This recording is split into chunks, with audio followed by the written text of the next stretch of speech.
What is going on, everyone? Welcome into another special edition of the 415ers podcast. Mark Grandy's out today. Evan Giddings with you. Mark enjoying a little bit of vacay.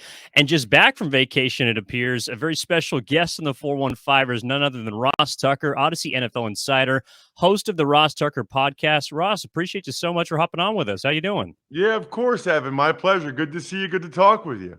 Well, straight back from the Galapagos. Welcome back to the States. Right back into the football chatter, the gridiron, and appreciate you hopping on to talk about the 49ers because it seems like everything this offseason, and I've seen you guys have discussed it on your podcast as well, sort of revolves around the quarterbacks. But before we get to that, the news this week was Deebo Samuel going on a national radio show with Zach Gelb on CBS, or I should say, hanging up on Zach Gelb on CBS Radio. And I'm just curious, as a former player, someone who has had to do these kind of off-season hits, who has been involved with obviously plenty of media in your day, when you heard it or saw it, especially the headlines that have been floated out there, did you feel like that was sort of fair or foul the way that Deebo Samuel handled, let's say, the tail end of that interview?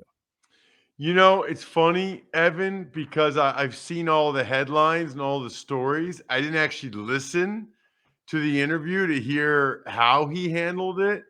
Um, you know, just based on the headlines and a couple of the stories I read, obviously, I don't think he handled it the way that you should handle it. I mean, I think the best way to handle it in those situations is to just probably give short answers, maybe even say, listen, man, I'm over that. We're moving on. When you're live on the air, to hang up is less than ideal.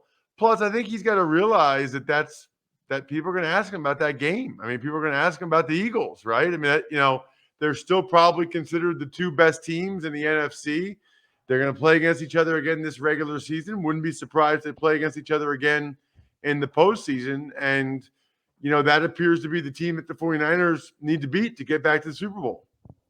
Yeah, I do want to bridge off of that in just a second. But have you ever been involved or been on either side? Because obviously you are now the ones conducting interviews with players. You've been a player yourself. Have you ever been involved in, I guess, an uncomfortable interview situation where you felt like you wanted to get out or you knew it wasn't going well? And how did you handle that? Yeah, I think I probably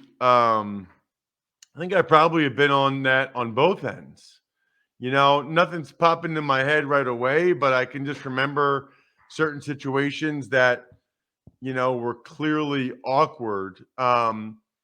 When I'm the person asking the questions, I don't really like to make the person I'm interviewing uncomfortable, right? Or awkward. So if I can sense that they don't want to talk about it or that it's awkward or uncomfortable, I probably would move on, right? Like I want to get the most out of the interview, and you're not going to get much out of it if it's something that they're clearly uncomfortable with or that creates an awkward situation. So I probably would move on, ask him something else where I think you're going to get an interesting answer from him. As a player, I don't know. I guess I feel like I've always been pretty good at answering those questions, sort of politically, if you will, the way the team would want you to answer them, even if you don't really feel like diving into it yourself. You just kind of understand that those questions are going to be part of it. And you just have to, a lot of times, you kind of know that those questions are probably going to come, Evan. So you kind of already have your stock answer in your head ready to go. I got you. Well, so you just mentioned the 49ers and the Eagles, and during the interview, Deebo Samuel, I think, even said, "Hey, like we'll see week 13. Okay, we'll figure things out on the gridiron. We'll figure it out on the field." The way that you kind of break down the NFC, is it Philadelphia, San Francisco, and the field? At least entering training camp coming up on July 25th. That's at least when the 49ers report to camp. Yeah, I mean, I guess I would say probably because they're the teams that the last couple of years have been pretty consistent. Obviously, the Eagles improving tremendously last year. And you look at the other teams, it kind of feels like Minnesota is taking a little bit of a step back. No more Zadarius Smith, no more Dalvin Cook. I don't know that the Giants are going to get there. I do think the Dallas Cowboys will still be right there in the mix, but man, it's been so long since they even made it to a conference championship game. They're absolutely a contender, but to me, I think you still have to slot them in third after San Francisco, after Philadelphia. The teams I think could surprise people are really Seattle and Detroit. I think both those teams made big jumps last year and have the potential to make big jumps again this year. If they do, they could be a surprise teams to go to the Super Bowl.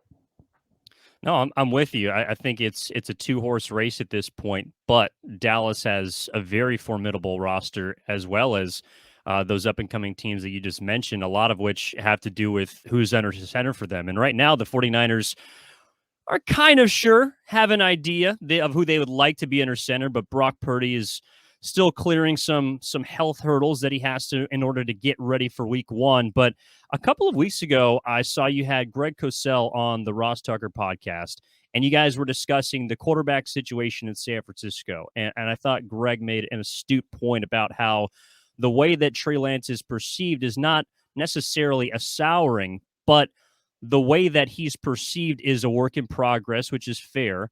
And this roster, like you just talked about being a top two in the conference, is absolutely not a work in progress roster. Is that the way that you see it?